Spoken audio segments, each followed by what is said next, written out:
Did you know Usher suing people? The headline says Usher suing longtime friend Brian Michael Cox Right. for $4.9 million after an investment went bad of mismanaged funds. Yeah. I said, there's so many lessons to be learned in this case. Money is the number one reason that partnerships fail. I'll probably never go into business with someone who doesn't already have some money. Two people think they're building the same business, but they're not. You have to understand that there will be seasons where one of you are carrying more weight than the other. Do not go into business with somebody who does not operate in integrity. So many people are in business with strangers that are excited about the thing. And we didn't really get clear on the roles and responsibilities. So who's gonna create the content? Who's gonna be the marketer? Who's gonna handle the money? Who's like, let's just write down what's needed. You have to have the hard conversations early, like, what's our exit plan? If you have a business partner right now, what I want y'all to do is have a session of what happens if the worst happens. Let's just for a moment imagine what happens if we stop liking each other. How do we unwind this company? Welcome to another episode of Social Proof Podcast, where we talk to entrepreneurs about entrepreneuring. My name is Donni Wiggins. I am a business coach, podcast host, entrepreneur, all the things, you guys. And I'm sitting here with David Shands, entrepreneur, tech founder, feather ruffler, professional feather ruffler. Okay, you understand me? That's what we do out here. We ruffle feathers. We say stuff that makes people uncomfortable, I think. And you've said some things in the last, 24 hours? Absolutely. That have made people uncomfortable. Tell us about it, Dave. Absolutely. First, did you know Usher suing people? Usher is suing the pants off of people. Oh my gosh. Not only is Usher suing people, Usher is suing friends. Wow. A really, really close friend. Actually, that was the first post that I saw yesterday when I got on social media, and it literally broke my heart. Usher suing Brian Michael Cox. Yeah. Who they've been friends for over 27 years. Yeah. Brian has written and or produced many of his number one hits. For sure. They are photographed, like typically if there's an outing in Atlanta, you don't see Usher without Brian, without Jermaine Dupri, like they're clicked up, right? So when I saw that Usher is suing, the headline says Usher suing longtime friend Brian Michael Cox for $4.9 million after an investment went bad of mismanaged funds. I said, goodness gracious. But then you have to keep doing the reading. You got to find out what's really happening. What are they really trying to say? So apparently, and this is, it's so funny. It's not funny. But so I think Brian Michael Cox and some friends, they get together, have this idea. Yo, let's buy Ocean Prime. Let's buy that real estate, turn the restaurant up, little vibey, loungy restaurant vibe. That's what we do in Atlanta, right? So I think him and a bunch of other people say, we're going to do this. And then it comes down to, okay, we're going to need some money. Where's the bread? I think Brian, according to what he said, he's a minority owner in this thing, right? So it's almost like somebody comes to you, like, hey, I got this big idea. Me, Jay, K. Armani, Saul, we're going to come together. We're going to build this huge thing, right? We need $5 million. And we come to Donnie. I'm like, Donnie, you know everybody. If you could just guide us, you can give us, your input. You ain't got to do a whole lot, but maybe introduce us to some people. You get a percentage. So Donnie says, you know what? I know some wealthy friends. Usher, that's my homie. I'll tell him what we're doing and let's see what happens. So Donnie calls Usher. Usher says, I'll give you 1.7 million. And then now the money goes into the pot, our pot. Now Brian, Donnie in this case, is in the pot, but maybe she's not managing the money, right? So essentially, Brian is a minority investor in this. Maybe just plug resources. He's who he is, has a name, all that kind of stuff. But they don't buy the building with the 1.7 million that Usher sends over. What do you think they did with the money? Usher sent 1.7 million? Usher wired over 1.7 million. And they're outstanding $700,000. Is that what it is? Okay, so this is what happened. So he sends, first off, according to the reports, they hit him with the, yo, we need it today because we got to really get the money in so we can secure the building today. You know those texts. Y'all got to get it today. Mm-hmm. So Usher says, give me the wire information. Wires over $1.7 million. Months later, the building isn't bought. Oh, no. Okay, let me back up. So they tell, Usher's like, no, I don't want to be a partner in this business, but I will loan you the money for the building, which is smart. Mm-hmm. I'll loan you the money for the building, not in the business itself. Right. So I wire over $1.7 million. Well, they don't buy the building, which is what he sent the $1.7 million for. Right. They don't buy the building. Mm-hmm.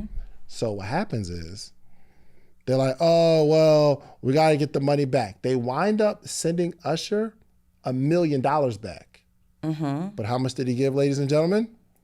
$1.7 million. Mm-hmm. So there's a remaining balance of $700,000 that they owe him. Mm-hmm. And the attorney, and I quote, says, it's not that easy getting you that money back. I give you 1.7 for a building. You give me $1 million back. You don't buy the building. I need my other 700. It should be in a secure place. Where's the money? Where's the money? First of all, not only should the money that I gave you be in a secure place, but I gave wealthy people the money. Yeah. Y'all ain't got no money? Y'all ain't got no bread? Between all of y'all, we can't do 250 over here and another 50. Like, where's my money? Give me my 700,000. Give me my 700 today. So eventually they just stop replying. You know, like somebody owe you money, they just stop replying. Oh. So, which side note, it wasn't the best investment for Usher to loan $1.7 million on the building because they would still have to get a loan from the bank. Right. Which puts Usher in second position, meaning if they default on that first loan and they don't have the money, the bank takes the remaining amount. I think the building was $5 million. The bank takes what they can salvage, and then Usher would get the rest if there's any money left. So he'd be in second position on the loan. Bank gets their money first, and then Usher gets his. It wasn't the best investment. Yeah, but I don't even know that so he's making an investment, but he's also making an investment with one of his best friends, right? I don't know that he was so concerned about first position or second position on the loan repayment terms, more so than you guys need this 1.7. I'm going to invest in my friend because you're my friend. If I got it, I'm investing in you. As long as you do right by the money, I'm good, right? Pay me back kind of when you can. But the moment I see, oh, y'all didn't do that? And nobody's talking about repayment terms, and I've asked now for money. Yeah. I've got lawyers involved now for money. Now we're at an impasse. There's a problem. Yes. Right? So it's like, let's just say you loan a friend $1,000 to catch up on their car note. Mm-hmm. And 2 weeks later, that friend says, let's go out, but come pick me up. I don't have the car anymore. Yeah. And you're like, what happened to the car? I gave you $1,000 to keep this vehicle. To pay your car note. To pay your car note. So you can have a car. So you can have a car. And then they say, yeah, but then I just kind of really thought about it. And bruh, I don't leave the house too much. I don't really need this car. So I took that money instead and I bought my girl an engagement ring. You got to fight me. I want to fight. Now what? Now we got to throw hands. No, but seriously, So now he did something else with the money that he feels is valuable, but that's not the intent that you gave him the money for. Yeah. So now you feel played. Did you ever intend to pay this car note, right? Do you ask him now for the money back immediately? I don't know what you're going to have to do, bro, but you got to slide that ring off her finger in her sleep. But it wasn't even transparency where they're saying that they did something else with the money, but they had to. If that 1.7 was for a purpose and you only have $1 million of it to give me back, you probably took that other 700 and invested it in the business, which I'm not investing I never agreed to. I'm investing in the building. Well, I'm interested to see how clear their terms were, right? Was this, yeah, I'll give you guys 1.7 and you drew up general 1.7 paperwork, like loan paperwork? Or is it saying specifically and not inclusive of the business? Specifically for the building and not inclusive of the business. Like, you have to be that specific in terms. Yeah. According to the report, Usher was very clear. I don't want to be a partner in this business, but Clear I'll in- loan you the money on the building. Clear in writing or clear in transaction? We'll see. That's going to be the difference. We shall see. At any rate, it was really heartbreaking to see. First of all, shout out to Brian Michael Cox and Usher Raymond. We're fans of both of you guys. We really hope that you can work this out. Brian Michael Cox came out and said this morning, in fact, he said, hey, I just want to make a statement here. I am a very limited partner in this idea. Like, basically, I just gave some money too. I have nothing to do with the actual business being built out. I just helped, get some money. I am involved, blah, blah, blah. But I don't know what these people did with the money, is essentially what he said. Like, I have no idea what they did with the money. And to be clear, Usher and I are still very much friends after 27 years of friendship. So there's so many lessons to be learned in this case. Like, you always have to know what's happening with the money, right? Money is the number one reason that partnerships fail, not even just in business, but romantic partnerships, marriage, all the things. Money is the number one reason that your partnership will fail, and everybody has to know what's going on with the money. Yeah. We've talked so many times about doing a class or a webinar or something about business partnership. Yeah. We've never had an argument when we've partnered on ventures and done things. We've never had an argument about what's happening with money. Yeah. We have access to the same. We've got an account now with a hefty amount of money sitting in it. And we've had an account with a hefty amount of money sitting in it for a few years at this point, right? There's never been a, what'd you do with the money? What are you doing with the money? And we're never going to touch the money without the other person knowing. 100%. Every transaction has to be accounted for. Every transaction has to be approved. There's no random cash withdrawals that's happening that we can't explain. Right. Like, you have the bookkeeper in the account. Anything that happens, we're both very clear on what's happening with the money. Yeah, but some people this is something I've thought about that I'll probably never do again. I'll probably never go into business with someone where we have to. I'll probably never go into business with someone who doesn't already have some money, because the idea is, I need this to work. And when people are under pressure and their back's against the wall and they need money, they start doing weird stuff. So I don't want to mix my money up with someone who doesn't already have something going on necessarily. You know what I mean? Or unless I'm investing, and I'm investing in the business because I believe in the person and they're going to go build it. But nothing that we both have to do where we're actively in the business, where I put money in, you put money in. And if you don't got nothing else going on, this becomes the main source. There's no patience. There's no waiting. We don't want to invest it, nothing like that. I told myself I would never do that because people get funny with money when they don't have a stream of income. Not only do people get funny with the money, they get funny with the power. They get funny with the visibility. They get funny with the responsibility. They get funny with every little detail. In fact, I'm sitting here and I just looked up the top 5 reasons business partnerships fail. And I think this is an interesting direction. I'm going to share this with you so you can have it too. But the top 5 reasons, and we can go through them one by one, but the top 5 reasons business partnerships fail, the very first one is misaligned vision and expectations. Ooh, this is a big one. This is a really big one. Misaligned vision, misaligned expectations. Misaligned vision and expectations. For sure. The problem. 2 people think they're building the same business, but they're not. We think we're working on the same thing. Well, Dave, I thought we were doing this. Yeah. But we're actually not doing that thing, right? Man, I was in a coaching session. I want to say it was last year, or no, it was a hot seat, and they're partners. And the one thing I realized really, really quickly is that we're building one business, but you want something else for the business than this other person, which means when decisions are made, I'm making this decision because I want this. You're fighting for this decision because we want this. So it becomes somewhat of like an ego play, or it becomes somewhat of there's an agenda here.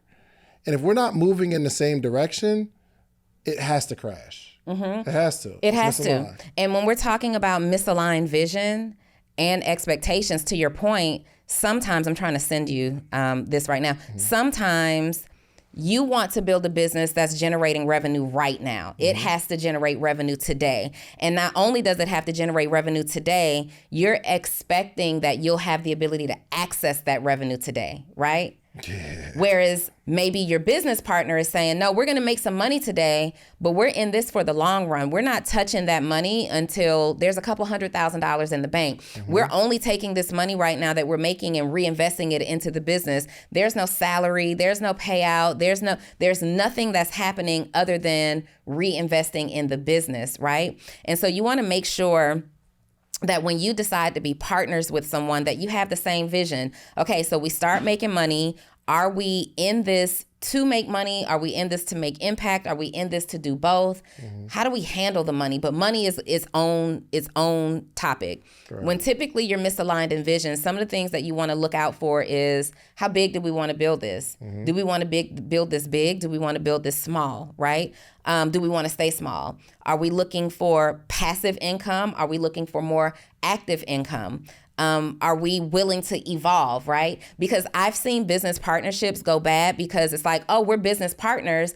And then you decide to take a component of what we've built and you go partner with somebody else on it. That can literally ruin a business partnership. Is your vision to grind, mm-hmm. or is your vision to kind of like coast? Are we starting this business and we're like on the phone at 2:00 in the morning discussing ideas? Hey, meet me at the building at this time. Or, are we on the same page? One person wants to reinvest everything. One person wants to take profit every single month. Yeah. If you're not on the same page in your vision and expectations, your business partnership is either going to fail or completely stress you out, or completely stress you out until it fails. Well said. I have a business partner that I'm a company I'm invested now, and there's a certain amount of money that I make every single month. But we agreed on that, and that didn't kick in for like a year and a half later. But he would always ask me, he said, yo, I just want to make sure you put in money. I'm trying to like understand what your expectation is. Mm-hmm. When are we how do you want this value, right? So we went back and forth. Eventually we came up with, a monthly number, right? Mm-hmm. But what's cool is the company is looking to expand, and they're looking to expand by bringing in investors. Another conversation. He said, yo, we're about to bring in some money. I need to know your expectation when we bring in an investor, because he doesn't want to assume that I'm like, all right, well, y'all about to bring in another $200,000. I need a portion of that. Now, I don't, and I didn't, but I like the fact that he called. He said, yo, let's just set this expectation. We bring in this money. What happens to the split? Mm-hmm. What happens to your monthly number? Are you expecting when it gets big, we raise the number, mm-hmm. or do you want something off the, like, he's like, yo, I want to understand because you are a business partner. And I said, yep, yeah, I am in business with the right people. Yeah. And a lot of times, just like in this process, you're literally learning as you go, right? Mm-hmm. You're learning as you go, but the very basic thing that you want to do before picking a business partner is understanding if you guys both operate in integrity. Mm-hmm. Do not go into business with somebody who does not operate in integrity. They've done people wrong in the past. They're doing people wrong today. They are dishonest. Like, this isn't somebody, no matter how skilled they are in business, they may be skilled as a solopreneur, but as a business partner, not so great. And then it's a great idea to have a conversation about core values. Like, make sure you value the same thing. Make sure your core values are in alignment. And if your core values, integrity being one of them, are not aligned, the partnership just does not need to go any further. Yeah, for sure. That's good. Like, this isn't even a discussion. Like, hey, you're a liar. I'm honest. I'm a truth teller.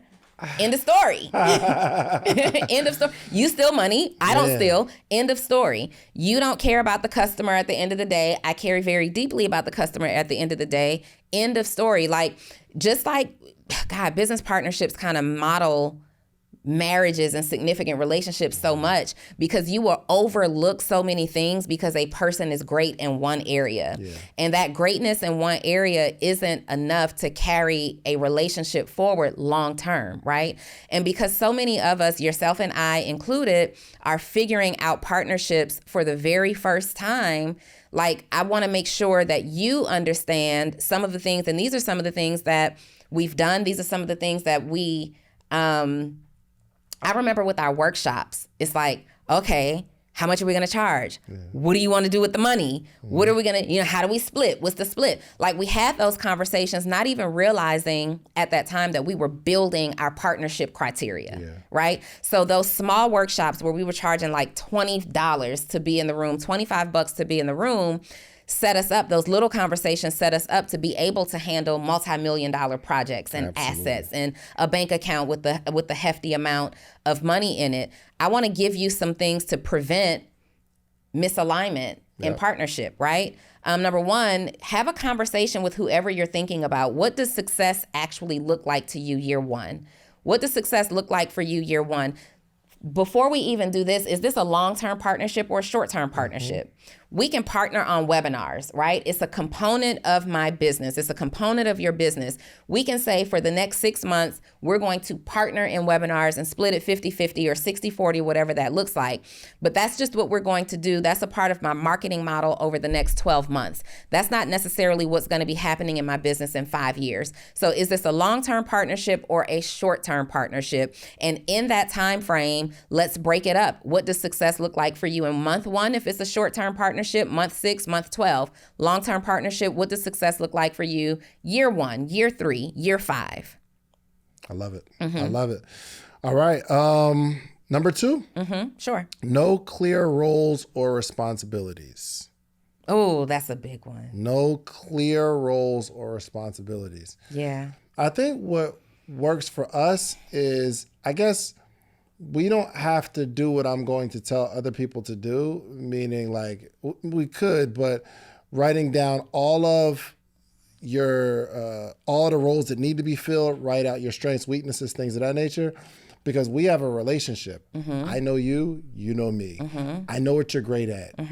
You know what I'm great at. I know what you're not great at. You know what I'm not great at. 1000%. So that we understand, like, when something comes about, like if we're having a conversation with someone about this business and they say, okay, well, we are going to need this isn't like, so for Runway, shouts out to Runway, he built out the system for my My first million conference.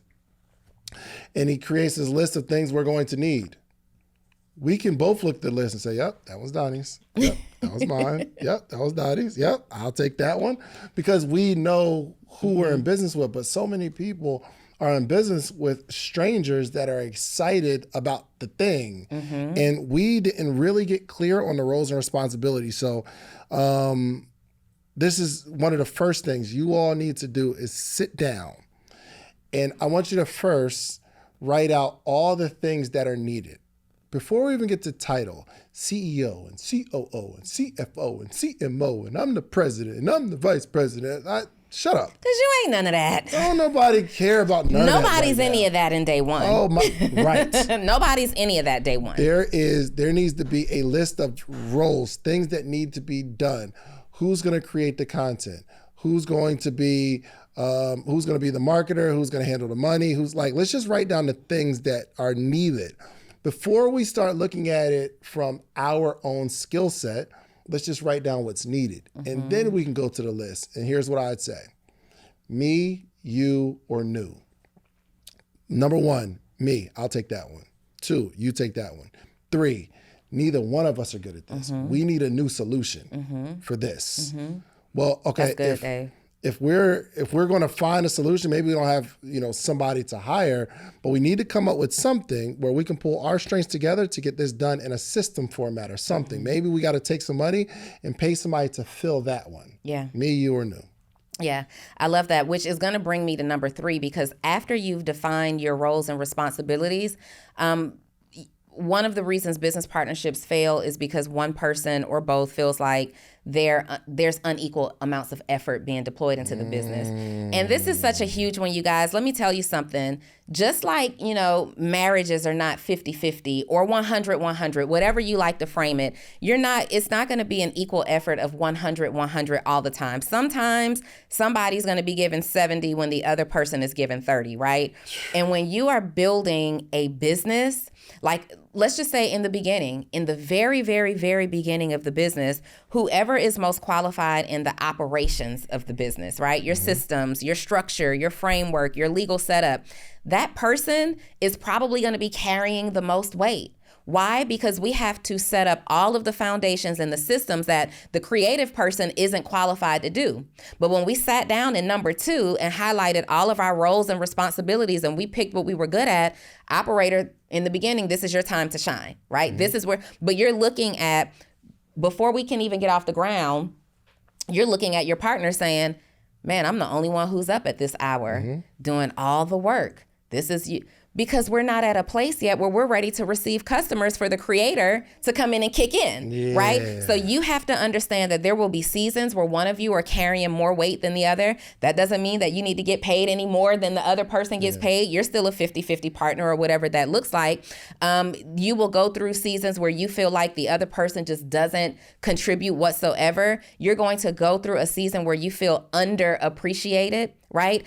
Especially, let's say you have a partnership that's maybe 70-30 and you're in your season of doing more right now. You're going to be looking at that 70-30 split like, now this isn't what I signed up for.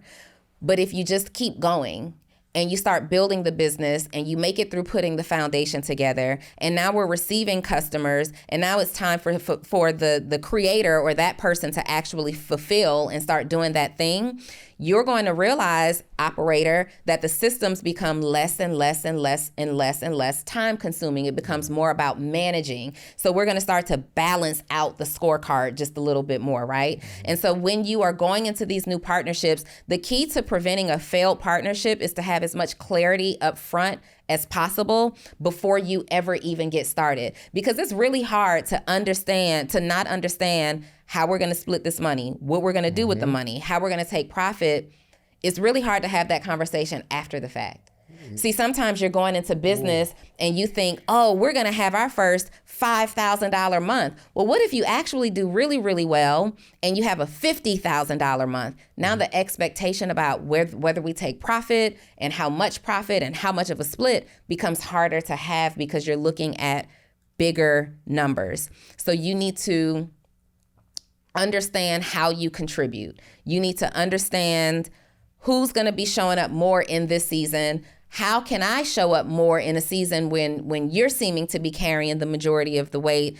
Who's taking care of, and you have to balance your own emotional and mental load. What I will tell you is I'll never go into business again with someone who is not emotionally balanced. And I've been in business before with someone who ended up being jealous of my contribution to the business or my role in the business, right? Yeah. And I heard Oprah Winfrey say it on an interview the other day. You can't be friends with, you can't be married to, you can't be in business with anybody who really wants to be who you are. Yeah, but I think the challenge, though, is you don't know that that's happening until it happens. Oh, I know. There were signs. Like, yo, we're all good. Yo, first off, I saw that there was a dispute between Pharrell and the other guy. I don't know the guy's name, his partner. Of the Neptunes. What's the group? Neptunes. So dang, it's Pharrell and the other guy. There was, I don't know what happened, and I can only imagine, for the sake of this conversation, Pharrell is Pharrell, and Pharrell, like, he make half the beats or whatever they did, and he's at the Louis Vuitton fashion show, and Pharrell has progressed so incredibly, and his partner is equally responsible for that success. But eventually, when the music isn't musicking, and I see that Pharrell is going crazy, it's like, yo, hold on. I should be that. Or for the longest time, I didn't even desire that. But then I'm getting older, or I meet a spouse, or I meet a partner, and the partner's in my ear like, hold on, you may have them beats. You're responsible for it. Hold on, why don't he bring you to the Louis Vuitton fashion show? And you might not even want that. But if you get in an environment long enough, people change. So I think that's just hard to prevent, man. Yeah. Golly. Yeah, it can be. But whenever you look at things retrospectively, you always say, ooh, there was a little bit of a sign. Think so? Yeah. I mean, in my situation, I was able to kind of track back and say, there was another sign. And it's not always in how those people treat you. It's if you pay attention to how they treat their other relationships, how they talk about other people, how they show up in other relationships. It's kind of like, and it's always when it happens to you, not if it happens to you. Yeah. And in that particular situation with that failed partnership, that person mismanaged other relationships. That person mismanaged the relationship that should have been the closest relationship to them. And so for me now, if you'll mismanage a relationship that's that close to you, it's just a matter of time before you mismanage mine. But hindsight is impossible to see. It's easy to say it after, right? For instance, absolutely. Let's say, for instance, we stop talking and we're mad. There's a million things that you can point out about me. Yep, I should have saw that sign. Or there's a million things that I could, yep, Donnie, she always been like, you feel me? Like it's impossible to see. But this is why we go back to, unless it's very clear. And in that situation, we didn't have clear roles. Like in that situation, it's like, oh my God, we do everything the same. This is going to be so great. We're both really into this and into that and all the things. This is why you have to have these conversations up front. Because if you get really serious about talking about, well, what happens with the responsibility? Who's responsible for doing this? What's up with the money? Those conversations will become intense enough for you to say, it's probably not a good idea. It's a little late at that point. No, you have to have that conversation up front. For sure. Dave, before we started my first million live last year, okay, what are you doing? What am I doing? And who else is coming in here to do? We were very, very clear. Yeah. So if there are questions going unanswered in the chat about tech stuff and operational stuff, I don't expect you to respond to that. That's me, right? If there's questions about getting the camera crew together to film content and all that stuff, I'm probably not responding to that. Dave got that. We're both capable of doing both things, but we understand where the other person shines. We're an anomaly. We are an anomaly. You feel me? Like, I mean, are we? I think so. I think we both have enough emotional maturity to even sense something weird. And you are really, really good at starting a conversation. Now, what if neither one of us are good at starting a conversation? We don't have many things that we need to talk about or discuss that are issues, but if neither one of us are good at talking about it, I'm gonna be mad at you, you're gonna be mad at me, and now we're both looking for a way out. Yes. Yeah, I think it's important in this particular conversation. That brings us to the fourth point, poor communication. Hold on. Yeah, well, before we get there. Okay. I want us, if you have a business partner right now and it's fresh or new, it's been seasoned, what I want y'all to do is have a session of what happens if the worst happens. Listen, you are my best friend. I love you. We was in the sandbox together. You are my brother. You are my sister. You're my mom. You're my son. We love each other, but let's just for a moment imagine what happens if we stop liking each other. What happens then? How do we unwind this company? Do we unwind the company? It's better to have the conversation when we don't want to unwind the company. It's better to have a conversation when we're good, when we're happy, when we're all of that. What happens if we have to break this thing up? What are the let's just talk about it right now, because we never had that conversation when everything's good. And that is so important. And that's why we're giving you these strategies. First of all, we're on a conversation we weren't even supposed to be having today. Yeah, for sure. We were supposed to be talking about something else. We'll save it for next week. But that's why we're having this conversation with you right now, because these are things that you do in advance. Yep. You don't want to go into a business partnership blind. Yeah. You don't know. Like, this is another, this goes into another one of the points, but you have to have the hard conversations early. Like, what's our exit plan? Yeah. In the event that I cannot stand you. See, in some situations, I am so... Let's just make it number 4. We're here now. Make it number 4? Yeah. Which part? Poor communication. Poor communication. No. All right. Well, I'll circle back to the other one. Yep. Well, yeah, go ahead. No, I'm saying we're here. I think we pretty much talked about it. We talked about it. Poor communication, not like avoiding real conversations. Avoiding real conversations, like, yes, this conversation is going to be difficult to have. Yes, it's hard to hear that you're not holding up your end of the bargain. Yes, it's hard to hear that you can't touch that money. Yeah. Like, these things are hard to hear. But when you don't have the conversation, these conversations turn into an immense amount of frustration. And this is where the tension builds up. And these are when situations that could have been solved through a conversation become irreparable. Let me be extremely hypocritical right now, because I'm about to tell somebody to do some stuff that I think is a really good idea that I haven't done yet, but I probably need to. I think as business partners or in a relationship, I think it would be cool to have like a weekly or monthly get it off your chest session. Oh, for sure. Like, these are the things that, like, it rubbed me wrong. And I let a lot of stuff just roll off my shoulder, because eventually it's not that deep right now. Mm-hmm. But I think it would be important for, and maybe that's the point of therapy. Like, when couples get therapy, it's like, we're going to meet our therapist for the month. And this is the chance that we get a chance to talk about all the things that maybe it wasn't that important in the moment. Yeah. But it could grow into importance. It could. So in a previous relationship, we used to do weekly relationship check-ins. Every single week, we had a document, right, where we managed certain criteria. And we didn't have that meeting to just talk about the things that we didn't like about each other. We had that meeting to kind of score, how did we perform in this relationship over the last 7 days, right? And it was like, oh, on a scale of 1 to 10, last week I feel like it was a 10, or last week I feel like it was a 4.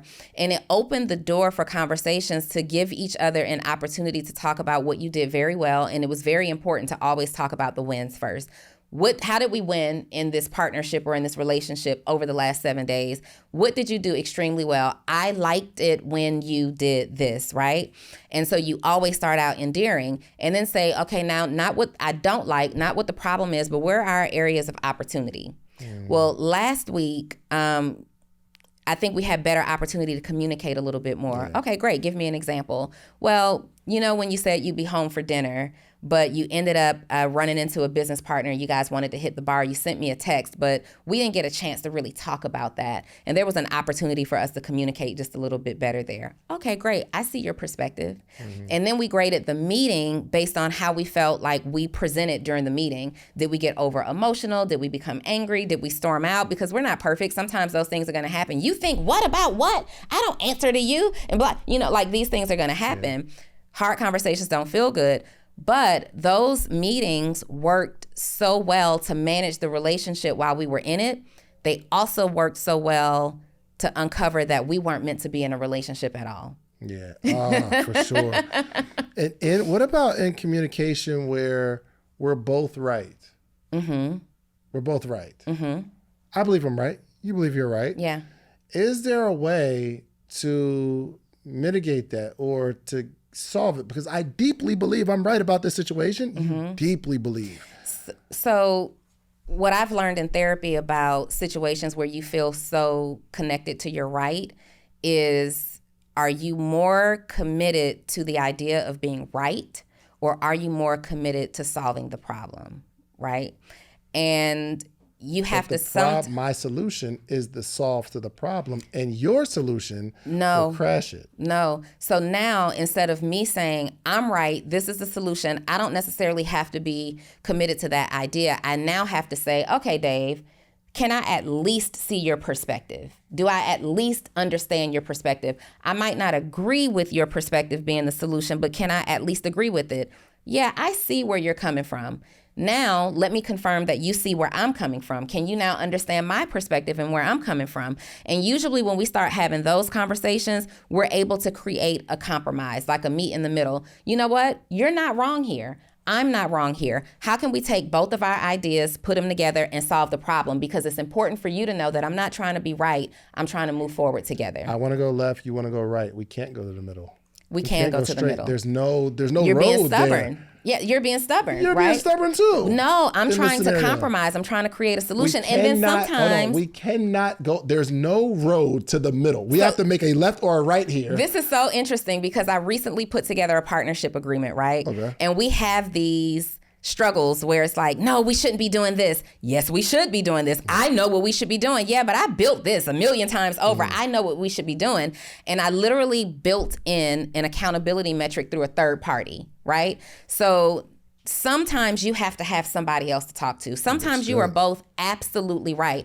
But can we have a business consultant or a business partner coach?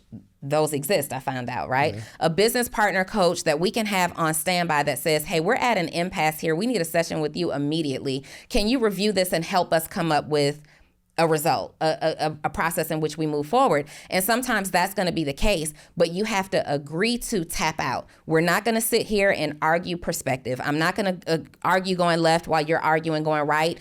We have to at some point, and in my personal relationship, when we did this, there was a timer. Like, we get 2 minutes to communicate this point. You get 2 minutes to communicate that point. Then we spend 5 minutes trying to resolve it. If not in that time frame, we need to schedule a session. Mm-hmm. That's good. We're not going to become so irate off of two ideas that are not bad ideas. Yeah. Like, why would we spend our time blowing up over not bad ideas, just not my preferred idea? Let's just tap out here, say the safe word, schedule the appointment. Yep. And I think what helps be the glue for all of this is personal development on both ends. Yes.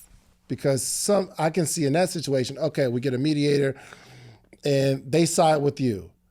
I don't like neither one of y'all now. Because, God, that's what's happening. Oh, y'all always come together, and it seems like I am so I don't like neither one of y'all. Yeah. But that is going to be a personal development issue. Mm-hmm. Because there's no strategy that we can even teach that's going to help a selfish, nasty person who's creating these ideas in their head about how the whole world is against them. Mm-hmm.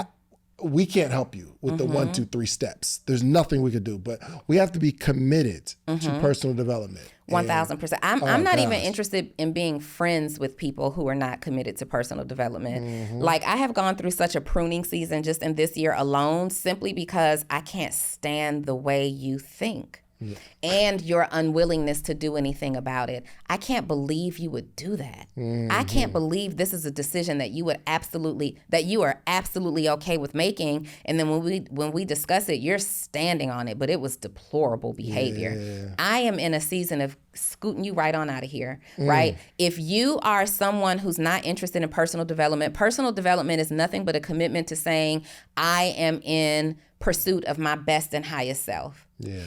Why would you want people around you in relationship, in friendship, in acquaintanceship, in companionship, in business partnership who are not in pursuit of becoming their best self?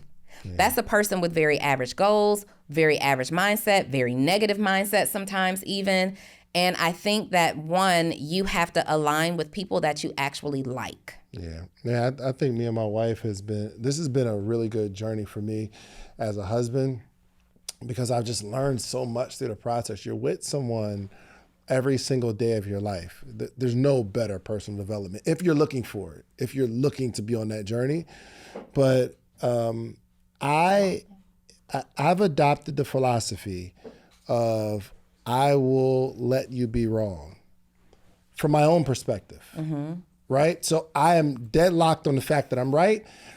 and your idea is contradictory to mine, which makes you wrong. I realize that I don't want to fight for that. It's not even that serious. Well, that's important. I'll let you. But my point of what I've learned is, I'm willing to let your way be inferior to my way. Right? No. This is personal. No, I'm in my mind. I can't trick myself into thinking, oh, we should do it your way. When in my mind, I don't think we should do it that way. So for me, I say, okay, I'm willing to let this go because it's not that serious, which leads to I'm very sparing with what I put my foot down. I think that's fair. You can't use that every day. She is sparing with, okay, this is a non-negotiable. Yeah, it doesn't happen often. Well, and then I think that goes back to understanding your roles, right? To understanding your roles, like if, let's just say in the home, my role is to make sure we eat today, I'm the final say here. Yeah. If your role is to make sure that we adhere to the budget, we agree to this. You're the final say here, right?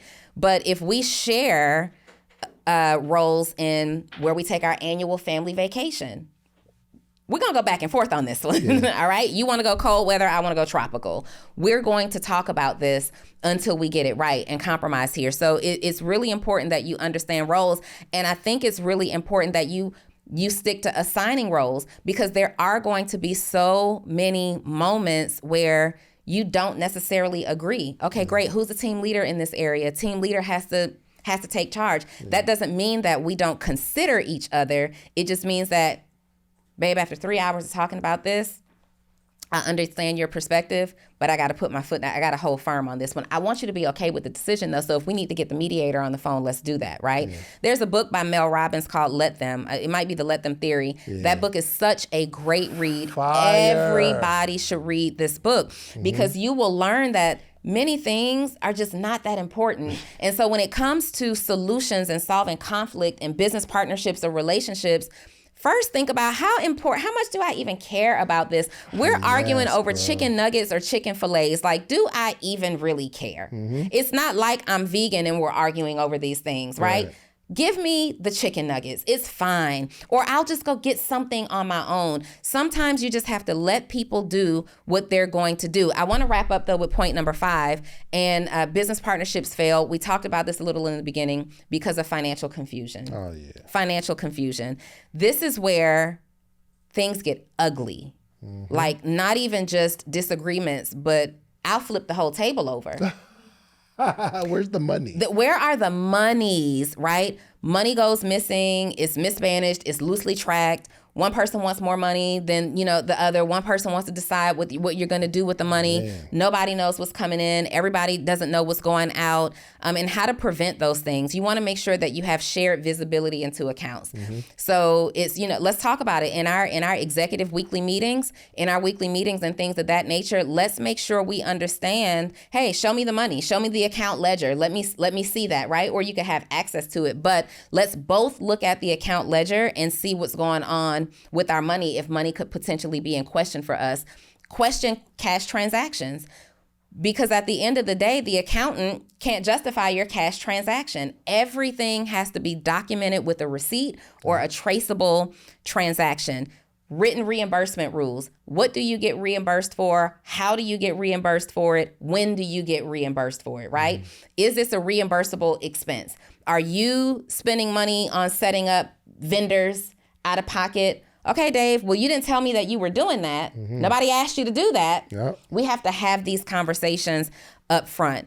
And there cannot be any secrecy. That's the a fact. first time you lie about money, the first time you request a reimbursement that is dishonest about what you needed that money for, the first time you commingle personal funds with business funds in a partnership, it will break and destroy not just the business, not just the partnership, but the whole nature of the relationship that you guys may have had outside of that partnership. Done, over with.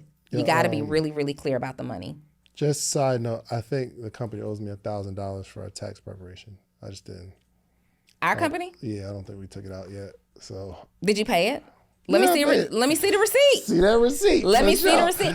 Show me the receipt. Kay will send the receipt. Kay, send me the receipt. Show me that he paid for our tax preparation. Hit me with I'm going to scan the summary of our account, make sure there are no conflicting charges, and then we'll reimburse. That's how things work. Literally in real time. I just thought about it. I said, hold on, I don't think I forgot my $1,000 back. Show me the receipt. I need my 1,000. And it's good to go. Like, and that's that. It's a necessary business expense.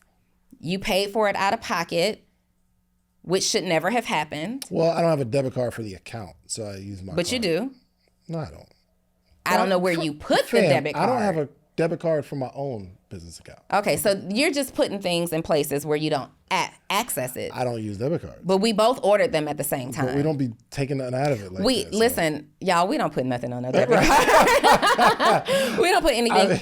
Other than this situation, I can't even think of a use for the debit card. We normally do ACH or a wire or something like that. But that's exactly why like the bookkeeper should report to both. We both get access. Like I can access the bookkeeper. I just let you handle it. I know that you're on top of it. We've built 11, 12, 13 years of trust at this point. Like there's no need for me to track behind David. If David has gone into our business account sometimes and he'll say, hey, I noticed that you transferred some money from this account to your personal account. And I'm like, oh my God, I did. Sometimes I'm in such a rush because our business account is very similar to my personal account. I had to go in and re-nickname the accounts so that I don't make that mistake anymore. But 2 or 3 times that happened, Dave brought it to my attention. The money went right back immediately. Like you cannot have any secrets in business. You have to solve problems in business immediately. You have to correct issues in business.